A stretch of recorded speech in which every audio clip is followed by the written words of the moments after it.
What's up guys, as is tradition, let's go ahead and compare the biggest and best offerings from both Samsung and Apple in this video. The Samsung Galaxy Note 8 and Samsung Galaxy S8 Plus versus the iPhone 10, the 10th anniversary iPhone. Now these things are extremely similar, they're selling at very similar price points, they're direct competitors to one another, but at the same time they couldn't be any more different. So that's why this is such a difficult video to make, but I still wanted to make it. Now I wanted to preface this video by saying I'm not promoted by either Samsung or Apple. They do not pay me. They do not send me free products. I do not get pleasure from, having one win over one thing or the other do something better than the other. I mean, I'm just going to talk about these phones, how they compete on paper, and let you guys decide for yourselves which one is better for you. I'm not trying to promote one or the other, guys. So anyways, let's go ahead and see how these compare features, design, software, everything wise in one little video. And I'm lumping the Samsung Galaxy Note 8 and S8 Plus together into one just because they're very similar. Aside from a 0.1 inch screen difference, a dual lens camera that's not all too different in testing, and a stylus, they're pretty much the same phone on the inside. So I'll be comparing them both in one video just to make things a little bit easier. Now, I wanted to start with build and durability. The iPhone 10 has a stainless steel border, something unheard of in smartphones. I mean, the Essential phone has a titanium border, but this is stainless steel. We don't hear about that much. This guy has an aluminum one. It's equivalent to aluminum 7000 in my earlier drop tests. Quite tough for aluminum, but still can gouge pretty easily, can dent. So I will be interested in seeing how these do compare in a drop test. As for the display materials, this has a Gorilla Glass 5 material, which is pretty durable. 80% of the time from 5 feet, your phone will survive, according to Corning.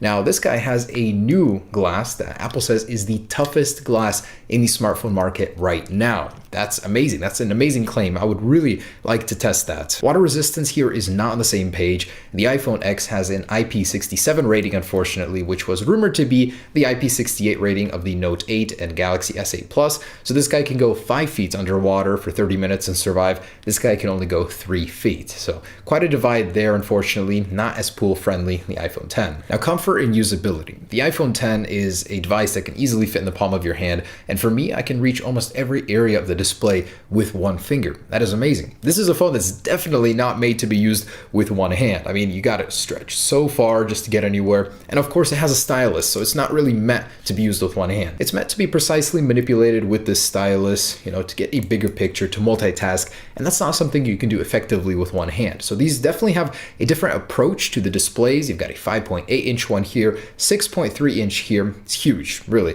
But believe it or not, this thing is beating out the iPhone 10 in terms of screen to body ratio. The Note 8 has an 83.2 versus an 82.9 screen to body ratio, just barely winning over the iPhone 10. And as far as unique screen technology goes, each have their own. So the iPhone 10 has the True Tone display, which will match the color temperature of your display to your ambience. It does also have 3D touch everywhere on the display, and it does support Dolby Vision for its HDR display.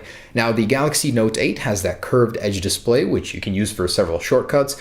It's kind of handy in some cases, not too much. It has the stylus, of course, which you can use to manipulate the display. Very nice to have that. And it does have a 3D touch equivalent as well, but only on the bottom row to activate the home button. As far as screen resolution goes and sharpness, the Note 8 definitely wins out here with a QHD display. The iPhone 10 is just a little short with a 463 pixel density versus 522. Your content is going to appear a little bit crisper on the Galaxy Note 8, while the iPhone 10 is no slouch. I mean, 463 is still an improvement over 401 on the Plus series iPhones. And I thought it important to mention brightness of the organic LED displays. This technology is known for being a little dim at times, but Samsung's been perfecting the craft for a very long time. This is the 7th or 8th generation of their panels, and it's rated at 1200 nits. This guy is just 625. That is half of the brightness of this in certain situations. So that's definitely going to be a tough battle, especially in sunlight. You're going to want a brighter display. And the Galaxy S8 is just shortly behind the Note 8 at 1000 nits in ratings. And depending on which market you're in, you're going to get a different colored phone for the Galaxy series. I know the Note 8 comes in a gray, a blue,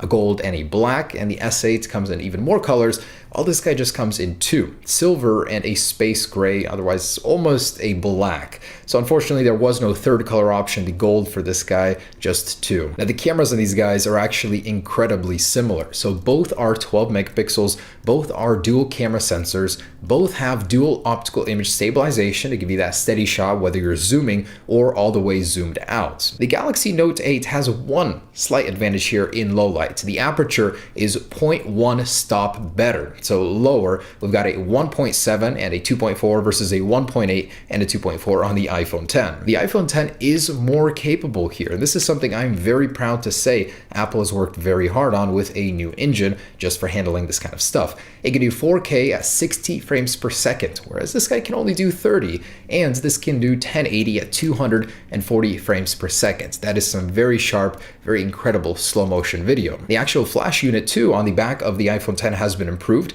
It's still a 4x flash, 4 LED flash, but it has a 2x uniformity. So when you take a picture in the dark, it's going to look 2x as good as it places that flash where it needs to be. This guy is just a dual LED flash. While it's very bright, very good, it doesn't quite match the iPhone 10. Now turning to the front cameras, the Galaxy Note 8 does have a more powerful shooter here. 8 megapixels versus 7 on the iPhone 10. It's capable of QHD video at 30 frames per second, whereas this guy just has 1080p, and it's got a better low light capability. So the aperture goes down to 1.7 versus 2.2 on the iPhone 10. Although this guy does have a portrait mode for the front, both do have that feature for the rear cameras. This one does have one for the front, as well as the new light portrait mode, which you can adjust the lighting and stuff like that. This guy does not have an equivalent for that. And not to mention the new animojis, the 3D facial tracking, which is a biometric safety feature, but also a really cool camera feature as well. Something that this guy cannot compete with. So as far as biometrics go, this does have a Touch ID sensor or fingerprint sensor on the rear.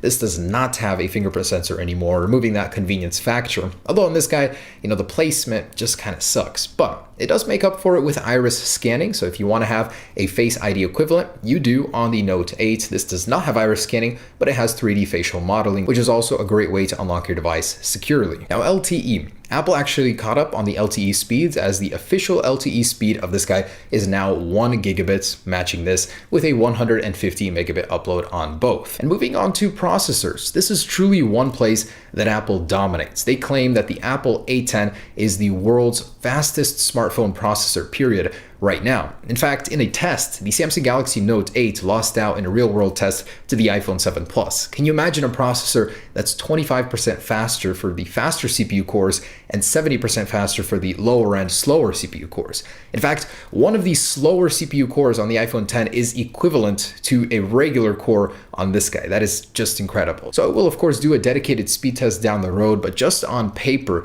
Apple claims this thing is 25% faster right now than the iPhone 7 Plus. So we'll definitely have to test that out, but it seems like there's probably no contest here. And by the way, this is an 8-core processor. This is a 6-core. There are 4 fast, 4 slow cores here, 2 fast and 4 slow on the iPhone 10. And as far as RAM goes, 3 gigabytes rumored, found in the code for the iPhone 10, which is most likely correct, as everything else was also. And the Note 8 has 6, with the Galaxy S8 having 4. The Galaxy S8 does have an issue with reloading apps. Once you start loading many, it completely reloads them, doesn't save where you left off. The Note 8 fixes this issue by having an additional 2 gigabytes of RAM. And getting into some of the other stuff. So one of the things that I'm very proud of about the iPhone 8 is having stereo speakers. Not many smartphones nowadays have stereo speakers, so it's really great. And they're 25% louder than the iPhone 7 and 7 Plus and have more bass now as well. But the Note 8 does make up for that with the headphone jack. Unfortunately, the iPhone 10 still does not have one. It will not get one anymore. So for the people that haven't updated to a full Bluetooth lifestyle, having that headphone jack probably is a convenience factor. And something I wanted to mention about the iPhone 10, you really can't put a price on convenience.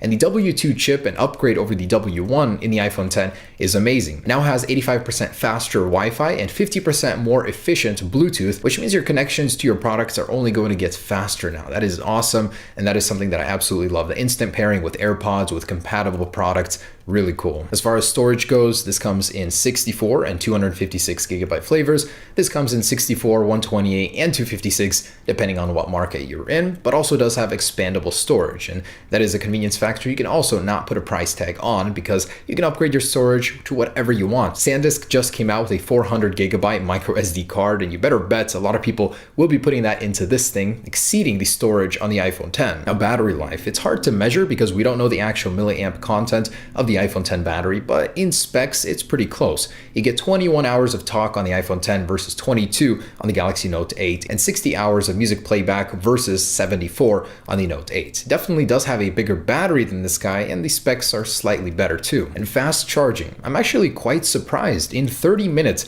you can get 50% battery life on the iPhone 10, while on the Note 8, that takes about 40 minutes. Just because Samsung hasn't adopted Quick Charge 3.0 or 4.0 yet, they're still using the 2.0 equivalent of Samsung Adaptive Fast Charging, which is 40 minutes half charge about. And some other things that make the iPhone 10 stand out: the Taptic engine. It's definitely a more prominent vibration motor. You definitely feel it more. It gives you more feedback than a standard vibration motor like in the Note 8. There's also the new Animojis, facial tracking. That is definitely a cool thing, 2 years ahead of the competition apparently. And the portrait light mode, very cool, but I'm sure Samsung will add something like that in the future, possibly even in an update. The Galaxy Note 8 has a stylus, which is a convenience factor on its own. Multitasking with this thing is much easier, not to mention split screen multitasking. You get an always on display with the organic LED display on lock screen, something of course Apple could add in the future, but don't have currently. There's a USB-C port, which means you can charge your laptop, your phone, anything with this same port. USB-C is becoming the standard,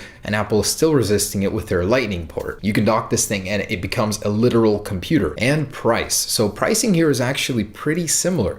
The Galaxy Note 8 comes in at $929 on some carriers and jumps up to about $960 on others. This thing starts at $999 and then expands beyond that. You definitely get some things that you don't get on the other. They're pretty similar. Software, of course, sets them apart in more ways, but I'm not going to get into too much of that because it's mostly an Android versus iOS debate there. But I gotta say, both great phones. I love that they both do something that the other doesn't, giving you a reason to get one or the other. They are very similar phones, both with their bezel-less displays or close to bezel-less displays, massive batteries, wireless charging, dual cameras with dual OIS on both. Both have facial recognition. This one has iris, this one has actual facial recognition. Both have fast charging. I mean, they are pretty similar phones. It's once you get into the details that you learn the ups and downs of each other. So hopefully this video made that a little bit easier for you deciding between these phones. If you're at heart an Android person, it's going to be hard for you to switch over to the iPhone, but hopefully the adoption of wireless, fast charging, and the organic LED display has made that easier. Anyways, thanks for watching, guys. Stay tuned. And if you're trying to decide between a 10 and an 8 Plus, be sure to check out that video that I compared those. Anyways, you guys got at least a month to decide between these phones if you haven't already. Peace.